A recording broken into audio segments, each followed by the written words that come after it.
Good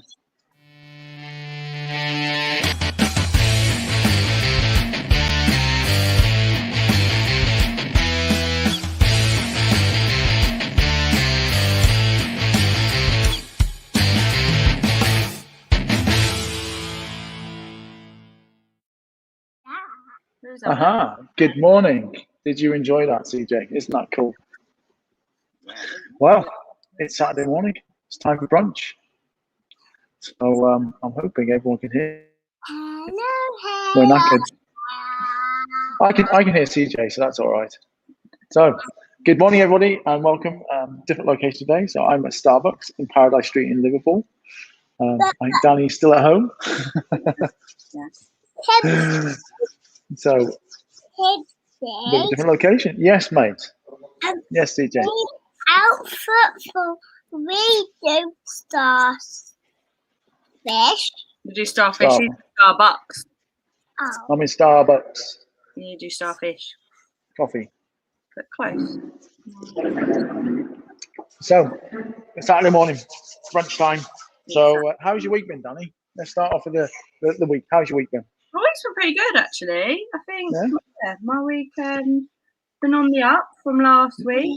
Good. Wanted to complete work. Had some good adventures with little Mister. I put the notice in on my bungalow. It was quite emotional. But yeah, I think overall it's been a fairly good week.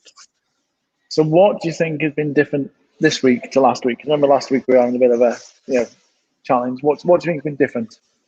I mean, I've focused a lot this week on sort of positive attitude, which makes a massive difference. Yeah.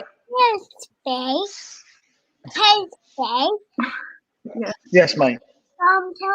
Tips. Okay, quickly. Quickly. Mummy has tea. Mummy has tea, yeah, great.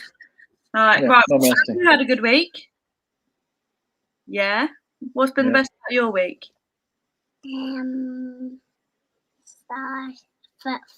Football. Okay, cool.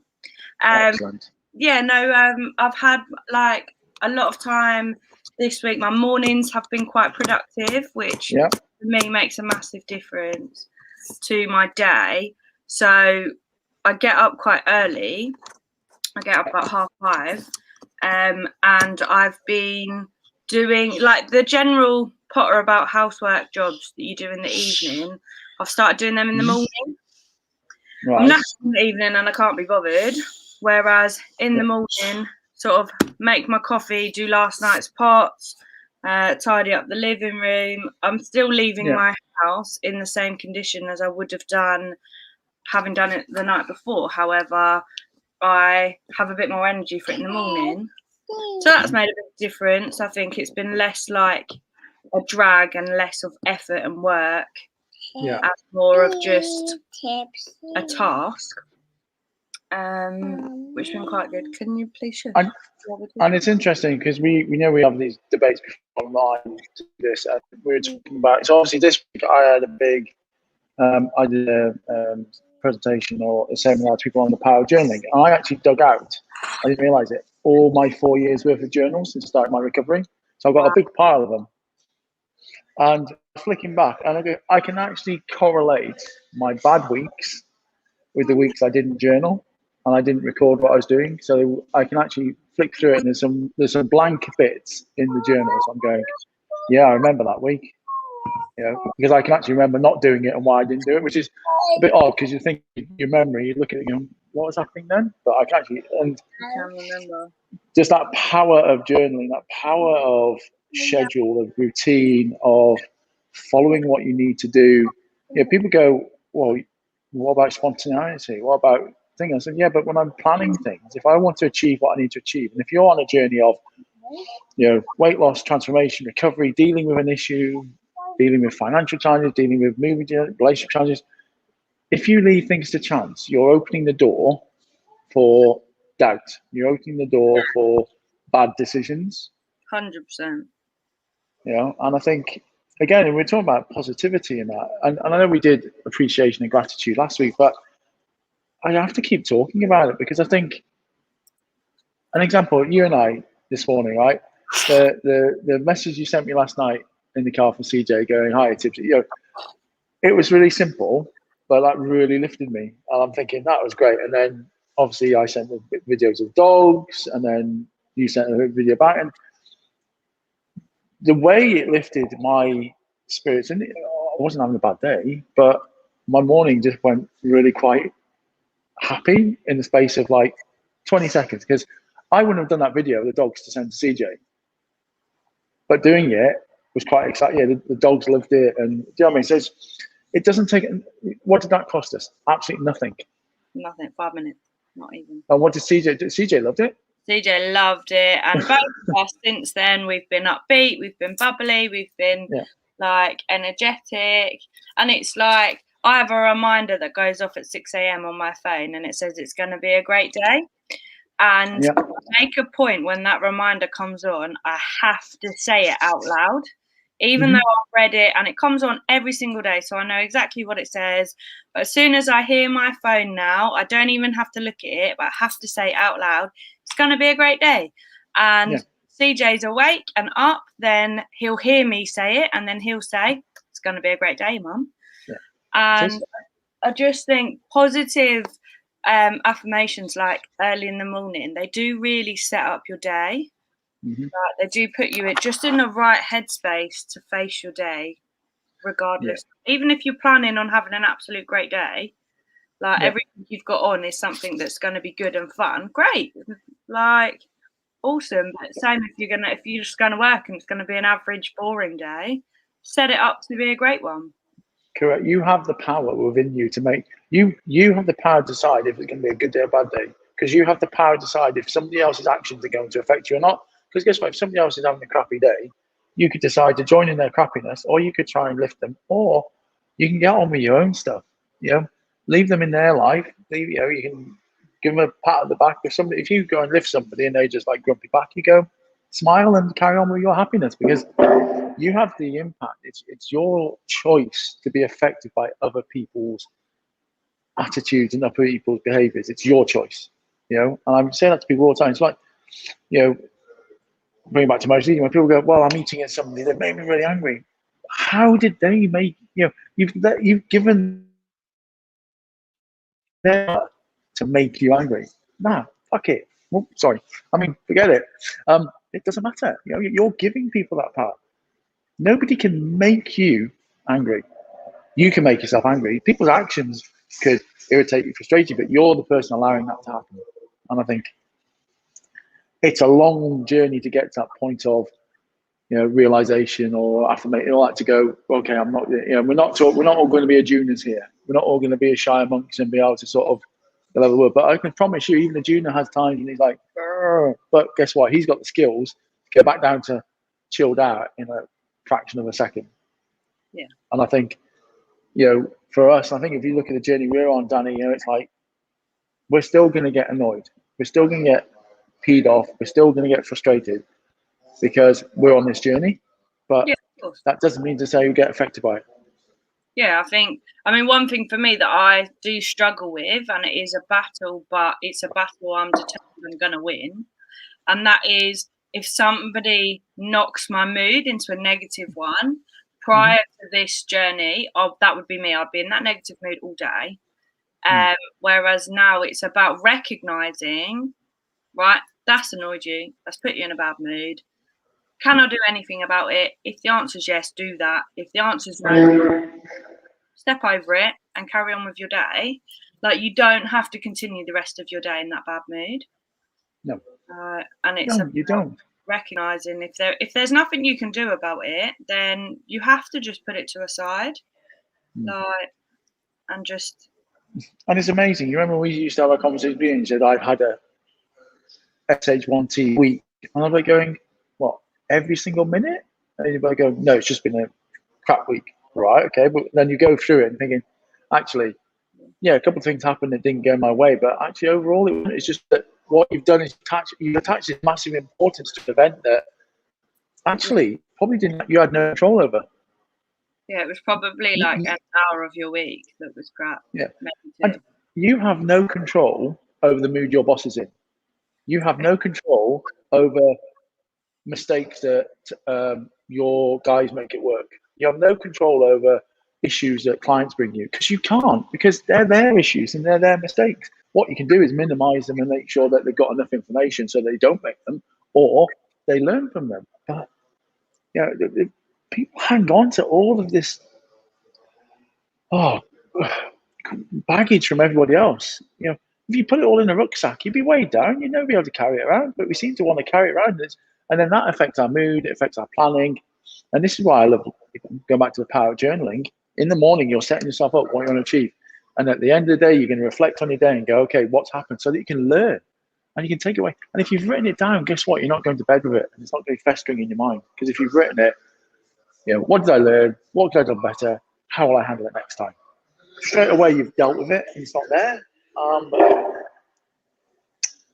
There we go. So I'll rant about journaling again. That's okay. No. But I just think people don't use it enough. They really don't. And people go, "Oh, it's complicated." It's not complicated. No, you don't. Yeah, it's really not complicated. And I had a challenge this week in that my routine was different from my everyday, and it was like, I don't have the same PM schedule to fit in my journal, but ultimately my journaling takes 10 minutes on a night, if that. So I literally just went over to my desk, this desk that I'm at now, and just pulled it out and quickly filled it in, and that was that. It was done. It was for me, the most important part of my PM routine. So I just quickly got it done out of the way to make sure that it was done. But I've got nights where I'm tired, or I've got a call at 8 and I want to go to bed straight after the call. So I'll do my journaling at 7. It doesn't have to be the minute before you go to bed. No. Me, I like to plan the day before. I always think I'd much rather wake up in the morning with the journey already set out for the day. Helps me sleep the night before, knowing that tomorrow's planned out. All of my to-do list is written down, saves it all going around in my brain. So I always plan the night before rather than first thing in the morning. But there's parts of my journal. So on a Sunday, I will prep for next week. So I'll write all my dailies out for the whole week because they are the same every day. But then so one of my goals that's important to me is my family time, and to make sure I utilize the time I have with CJ, I schedule it. So that means if I book with our gym, we have to book our swimming sessions 2 weeks in advance. So on Sunday, I will have already booked my swimming session for next week. So I will instantly put that as a priority for that day. It's normally a Monday or a Tuesday, but I will just fill in the number one priority on Monday is take CJ swimming at 7:00, because it's already booked in, and I know before that day has started, that is a priority for that day, is to have that time with CJ. So the things like that I know are going to be my priority, I will just book them in. Sundays, one of my priorities is always to plan for next week. So I can just write that in. As I set up my diary for the week, I literally just write it in there, isn't it? And the same, I did a hot pen exercise this week for my finances, which I thought was really interesting, because I've done hot pen for my life, which included a section on finances, but it was kind of very generic, get me finances in order. Whereas I did a separate hot pen exercise for just finances, which really opened my eyes to what I need to do there. Well, there we go. Sally Ann, who I work with in a different coaching program. So she's gone, planning really is key. I'm currently tuning up my goals and planning. So why don't we explain the hot pen exercise then, Dani? Because I think, Sally Ann, if you've not done a hot pen exercise, we did it in our group for 3 year goals, breaking it down to a day, and it's quite absolutely just mind blowing, isn't it, Dani? Guys, is unbelievably mind blowing. I cannot explain to you how much impact it had on me personally. So basically, you set a 20-minute timer, and for 20 minutes, you're not allowed to stop writing about where you're going to be in 3 years. And even if you write, this timer is taking too long and I really have nothing else to write, you've got to keep writing. And you'll be amazed. If you actually read my actual, what I wrote in my notebook for mine, where I saw myself at the start of the 20 minutes and where I saw myself at the end of the 20 minutes were two completely different places.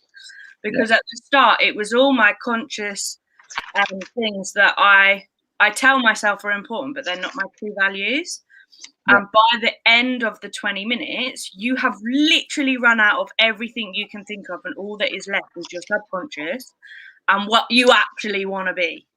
So it is really, really beneficial in that sense. And I started my 20 minutes thinking it was all about work, it was all about money, the appearance of success and what my brain thought success was. And by the end of the 20 minutes, actually, it was a lot more to do with like my mental state. I don't need to work every hour under the sun. I need to make time to hang out with my kid. And I don't need, I'm not a gym person. Like, the gym doesn't excite me. So at the start, it was all like, you've got to go to the gym because you've got to be physically fit because that's what health is. And by the end, it was, you've got to eat right and do a sport that you actually enjoy doing. Correct. So yeah, to anyone who doesn't know the journey that they want to be on, do a hot pen. It's a really, really good experience, I found. And then once you know where you want to be in 3 years, you can break it down to get there in 3 years. Where do you want to be in a year? And then from a year, you can do 6 months, 3 months, 1 month, down to 7 days down to the actual day. So in effect, what we did is I just exercised the guys, and basically it sets your daily activity. So you can decide. You say at the beginning, you say at the end of the 20 minutes, this is what I want in 3 years. And to be honest, when I did it, I wrote. I've never written so much. I wrote like 6 pages. But then breaking that down to the fact that I could decide from my 3-year objectives that my day one of 1,050 days, by the way, was I was going to have my routine. That I was going to achieve my first run, sign up for a course I had to do, and do a live video and post, because that was creating my authority. That was it. But I could then link that from those objectives of that day through to 7 days, a month, 90 days, a year, to 3 months. And I think it's just an amazing exercise. I think, and it's asking you some, before we did it though, there's some critical questions you ask yourself. And it's like, who am I? What do I stand for? And what do I really want my life to be about? Because once you answer those questions and you answer them really clearly, then when you come to the question that you ask yourself, and this is the one that you start your 3-year one, is, I am so happy and grateful for what I've achieved. My life has been an outrageous success because, and then you write for 20 minutes. And as Dani says, the first 5 minutes is your conscious, and to be honest, it's boring. It's the traditional, I'm going to do this, I'm going to do that. I want to get promoted, I want to earn more money. Yeah. And then after a bit, your mind's going, and then you'll probably write, why am I doing this? This is stupid. I really hate Tibbsy for making me do this. This is just stupid. I'm not getting any of this. Why am I still writing? And after that period of time, 5, 10, 15 seconds, and you keep writing, then your subconscious kicks in and you start going, what do I really want? God, I want to be here. I want to have gone to Antarctica. I would want to have grown my business to this size. I would want to have found happiness. I would want to live a life I want to live. I'd want to have achieved this, written this book. All of these things that your conscious mind would go, no, you're not going to achieve that because you need to have a job, pay your mortgage, have your house. Nah, because this is, your subconscious is where your dreams and your reality and your achievements lie, not your traditional playing it safe. Now, I'm not saying everyone should be jacking their jobs and travel the world, but tap into your subconscious, because that's where your actual achievements are going to sit and really going to get the results. And again, vision boards are great and it's sort of thing, but this is actually sitting down and just writing and writing and writing. And you get to the end of it, and that's who you're going to be. That's what you want to be, because it's telling you. And then from that, you work out how you're going to get it. So I think, I know you were a bit skeptical at first, Dani. One, you didn't think you could write for 20 minutes. Genuinely was like, there's no way I've got enough to say for 20 minutes. But I don't actually think I wrote for that long about, like, I've run out of things to write. Like, maybe a line or two, and I think I wrote 6.5 pages. Yeah. But yeah, no, I did a finance one as well, where I want to see my finances in 3 years. And that was quite powerful to the same degree, because I started off like, well, I want to be like really boring. I want to just earn loads of money. And then actually, in reality, that's not what I want. Like, I mean, granted, to be debt free is a major goal for me. But beyond that, it's all about quality of life for me, I think. Well, isn't it interesting? Because I know that Rich Crow said this in your financial relation, but when you get to a certain amount of income, all you're doing is buying nicer things. You're not actually, why, if you get to say a £70,000 a year income, right? They reckon that is enough to buy everything you ever need and be comfortable with. Okay, now I'm sure if somebody's there on the minimum wage, they'll be going, yeah, I'd love to have £70,000. But once you get more money, all you're doing is buying nicer things. You're not actually doing anything. You're not, if you're working harder to earn more money, forget it. Actually work smarter to have better experiences. Because that bigger house, that nicer car, that nicer watch, those nicer trainers, if you're working to buy them, you're probably directions in the wrong place. Massively. And that's it. And I think you found that. I don't earn anywhere near 70 grand a year, but if it weren't for my debts, I earn plenty. Like, we would want for nothing if it wasn't for my debt. However, I don't see the point in, like, dressing us to the nines in branded gear. Like, we can just go to Primark, Asda, Matalan, or do really nice clothes. I don't need extra from that. Like, Aldi food tastes just as good as M&S food. Like, hate to break it, guys. But I get and it's interesting, Dani. I don't buy ready meals, so I don't need to go and buy nice ready meals. I can just go and buy chicken and cook it. And that's really interesting as well, because I had the same thing. So I hold my hands up. I used to be Mr. Materialistic, hence why I have a Range Rover on my drive, but I'm stuck with it because I had it as part of my job and I've still got it on a deal. And actually to get rid of it would cost me more money than keeping it. But actually I've had the nice car. I've had the lovely home in Cheshire. I've had the flown business class. I've had the 5-star holidays. Do you know what? Now my happiness is based on the fact that going to the lakes with my dogs, in the lodge, I used to buy really expensive trainers. I used to buy really expensive gym gear. Now I go to Mountain Warehouse because guess what? I want the practical stuff that when I'm getting peed on in the lakes walking the dogs, your fancy Under Armour jacket doesn't serve you. But guess what? Your Mountain Warehouse one that's designed with the Gore-Tex and everything else that was half the price actually does the job. No, it's just it's just those little changes. And as you said, I thought the food one's a cracking one. Yeah. That whole, I love your story, right? 100 meals for 65 quid, right? And I was talking to one of my clients, many clients this week about it. And I was doing a food plan with them. We're talking about meals and that.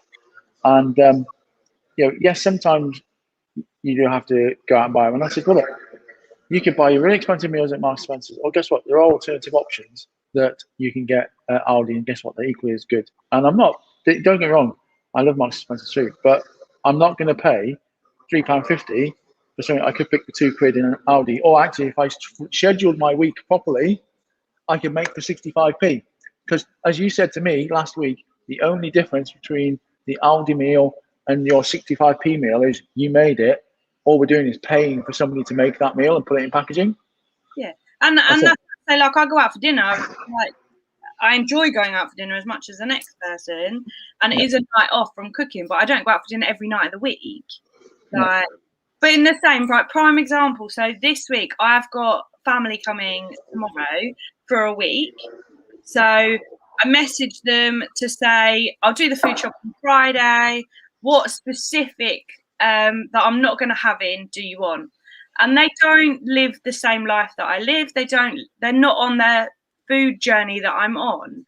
So I knew instantly I didn't have enough junk food in my house. Because, like, Squid Joe might have some crisps, he might have some packets of biscuits, but this is what they live off. So my normal food shop for me and CJ is less than £40. Yeah. So there's going to be 4 of us. So you would assume 80 quid. No, I spent £100 on food, and it is the most unhealthy shop I have bought this. No, promise me you're not going to be tempted. No, I'm not going to be tempted. Good. Message me if you are. Like, I mean, like, silly things. Like, it's not even just Coke on the list. It's full fat Coke. And I'm like, why? What? What? Like, but. What's wrong with Coke Zero? What's wrong with Coke Zero?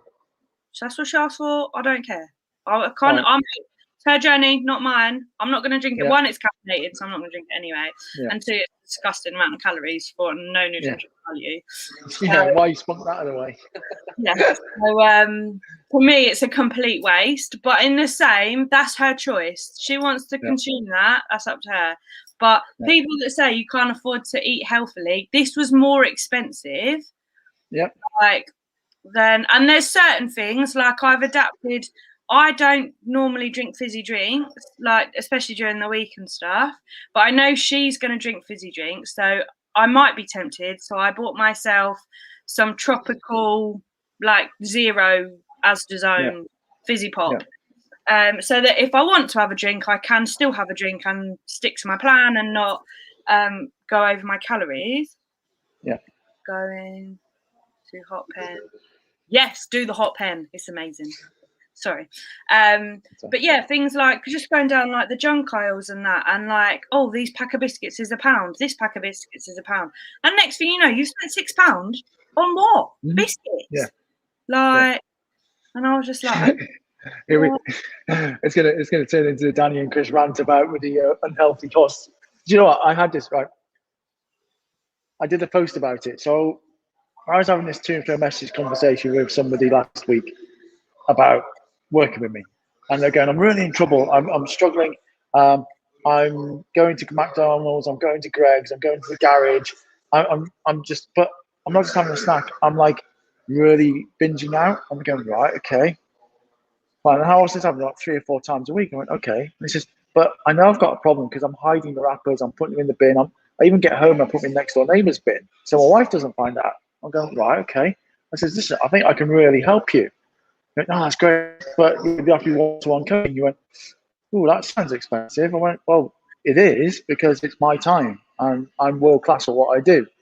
Went, right, oh, okay, then it's just, but I'll tell you what, why don't you have a look at your bank statements and then come back to me? And he messaged back going, that's a bit harsh, isn't it? I went, and I just left it. 10 minutes later, messaged me going, can we talk about your coaching, please? Because he looked at the bank statements and realised how much money he was wasting on trips to the co-op, to McDonald's, to Greg's, to the garage. It wasn't fuel at the garage, And he's like going, and you're doing that 4 or 5 times a week. So there you go. And he's like, oh, yeah, okay. And again, it's just unhealthy. It's quite convenient. The reason it's called convenience is they add a premium to it.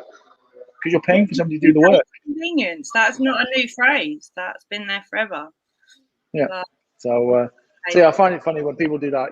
Again, if you're watching this or seeing this and you want some help with your emotional eating, your eating habits or whatever, hit me up. We'll have a discussion about one-to-one coaching. But you got to be ready. You got to be prepared because it isn't easy. Because guess what? You've got yourself into this mess. You need some help to get out of it. And that's a challenge.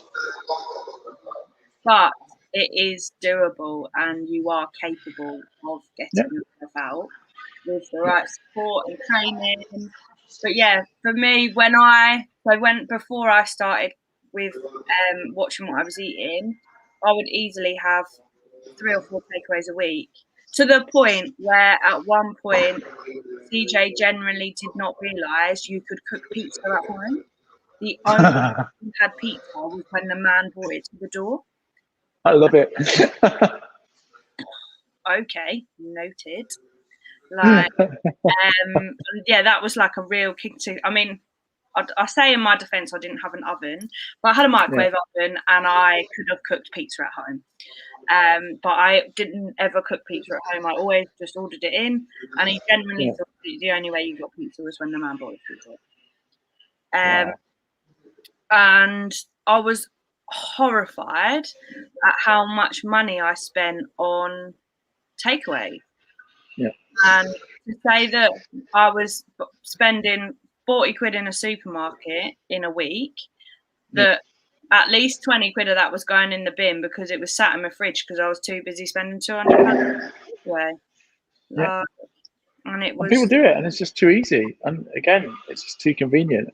But I think bringing it back to our initial point about scheduling, journaling, routine, if you set yourself at that time, 4 hours to batch cook. And again, we're going to be doing a series on this, aren't we, Danny, about the benefits of batch cooking and some easy hacks and tips coming up over the coming weeks. But set that time aside, do it, make it, freeze it. You've got it then, and it's there.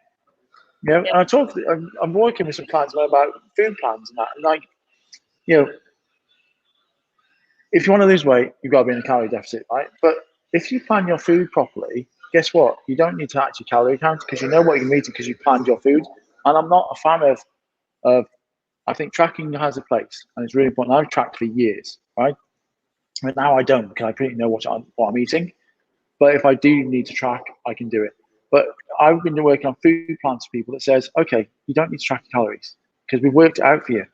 It's there. You know what you're eating because it stops that obsession. It stops that thing. But again, you're hitting your targets because if you have a food plan, you're not leaving things to chance. And the danger is you'll either undereat, like you did, Danny, because you were undereating your calories and then getting hungry, or you overeat because you don't eat properly with a plan. You get to evening and you skip lunch and you had a crap breakfast, and you're then grazing the fridge, grazing the cupboards before you start.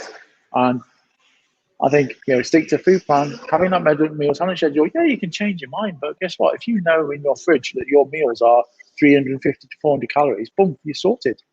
If you know that the snacks you have in the house are 100 calories, you're not having to do a lot of thinking. You're not having to do a lot of tracking. You'll know you're in that range of calories.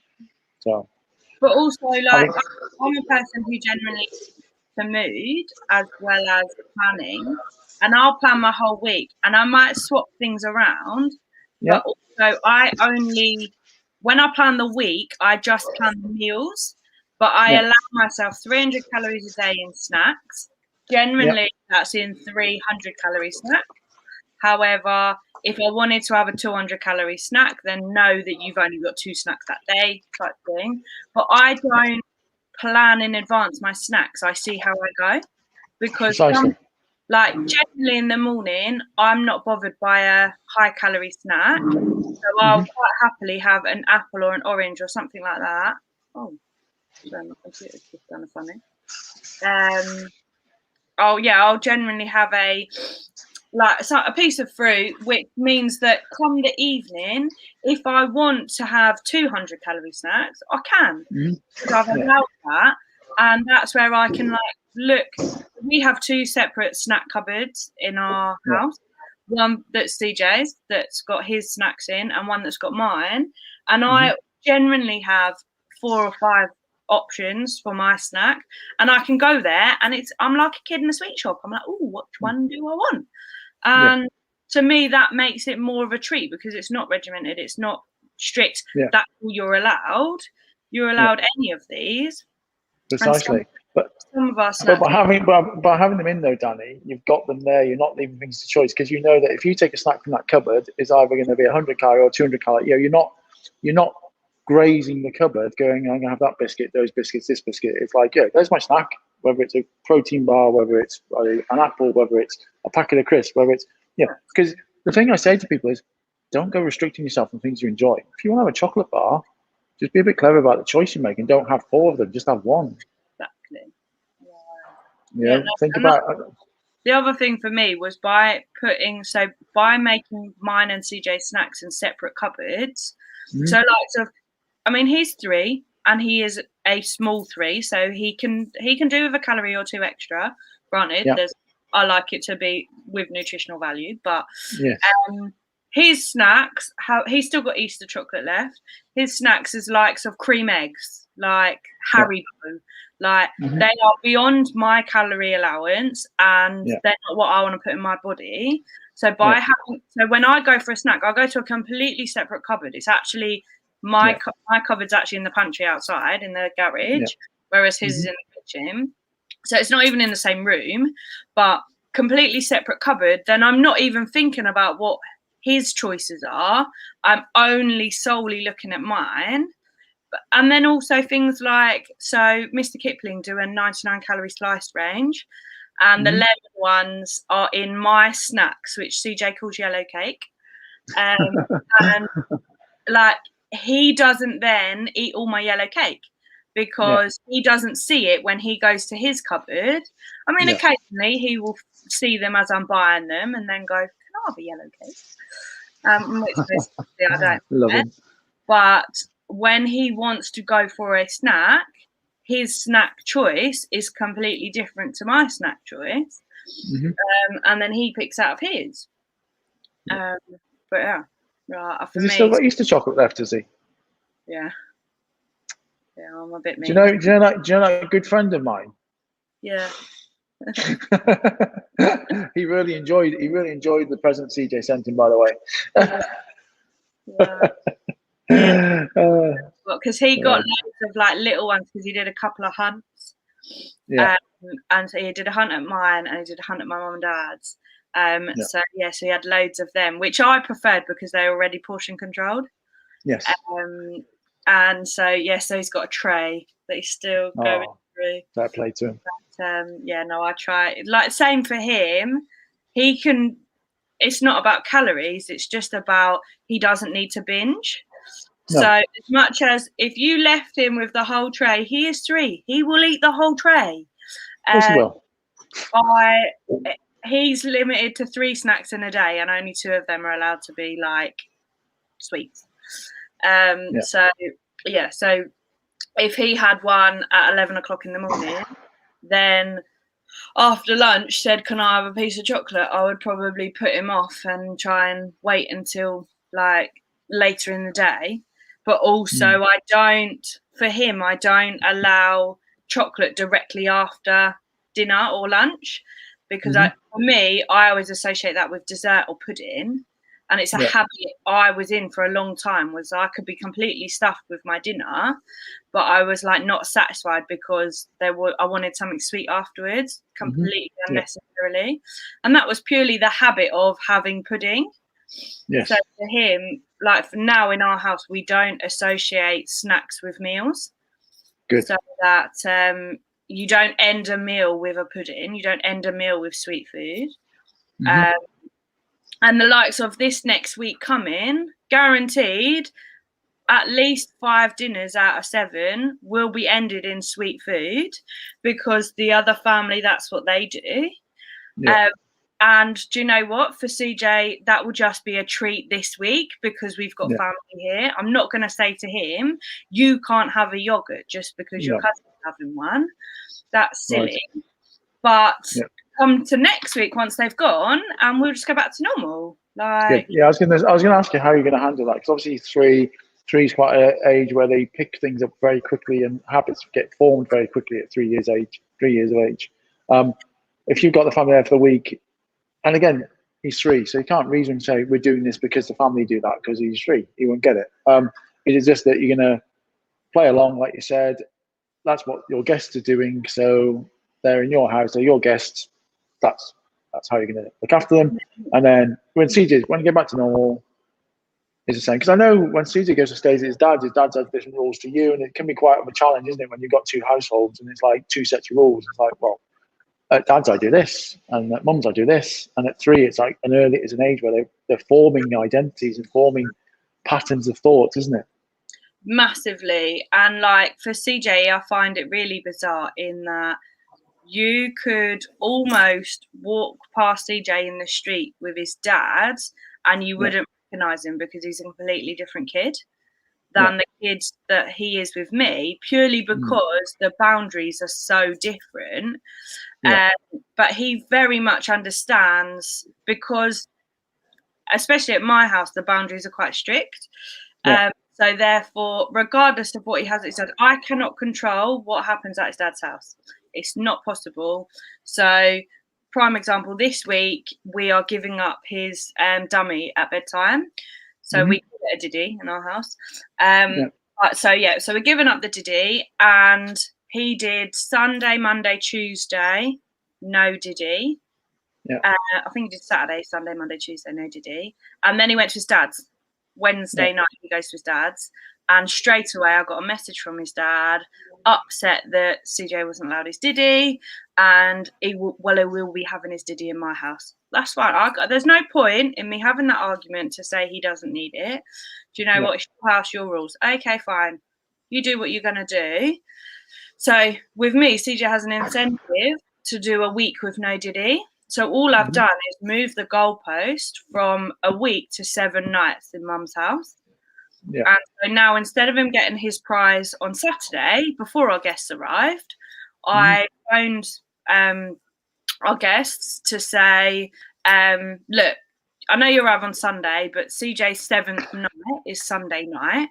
So when you wake up on Monday morning, Shane has to get involved, and the Diddy fairy's coming Sunday night after he goes to bed, and she's going to take away all his Diddies and leave him some toys.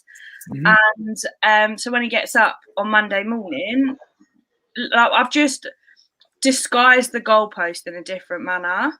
But going forward now, the standard in my house is we don't have Diddies at night time. And the same, like, I will encourage family to eat more healthy options because that's what we like to eat. But in the same, I'm not going to say to CJ, you can't have a chocolate bar just because your cousin is. Here's a banana. Because that he won't understand why that is the way it is. However, going forward the week after, I will say, look, it was really nice to have our guests here, and we all overindulged and we had a little bit too much to eat, but now we're going back to our normal diet. Like, it's back to reality, like silly things. He's skipping a couple of days off nursery. I've booked a couple of days off. So his whole routine will be out of sync, and we will just label the food choices in the same basket as the change of routine and the different situation. It's just, you go on holiday, you eat a little bit more than you would have done at home. Well, we're doing that at home.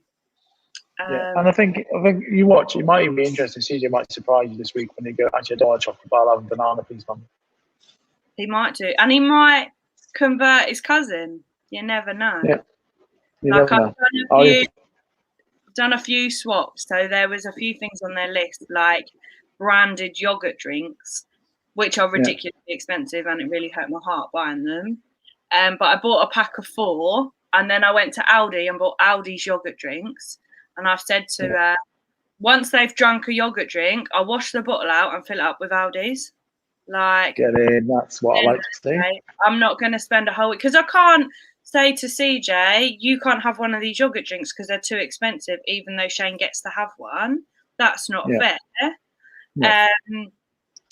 So I'm just the same. Apparently, Shane only eats Walker's crisps.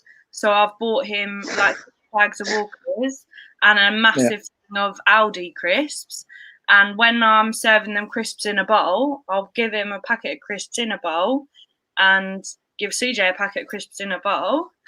And I'm not going to tell him what it is. I'm just going to give it to him. He's 3. I don't think he is that brand snobby. But we shall see. I wouldn't even notice. Okay, well, I'm intrigued. So next Saturday, we're going to find out. We need a debrief on your week next Saturday then. So, excellent. Well, Dani, what have we got on for the rest of the day? Because I'm meeting my daughter in 15 minutes. So, and then I'm having lunch with one of the TX crew in Liverpool later. So lovely. That's exciting. yeah. So we're housebound a bit today.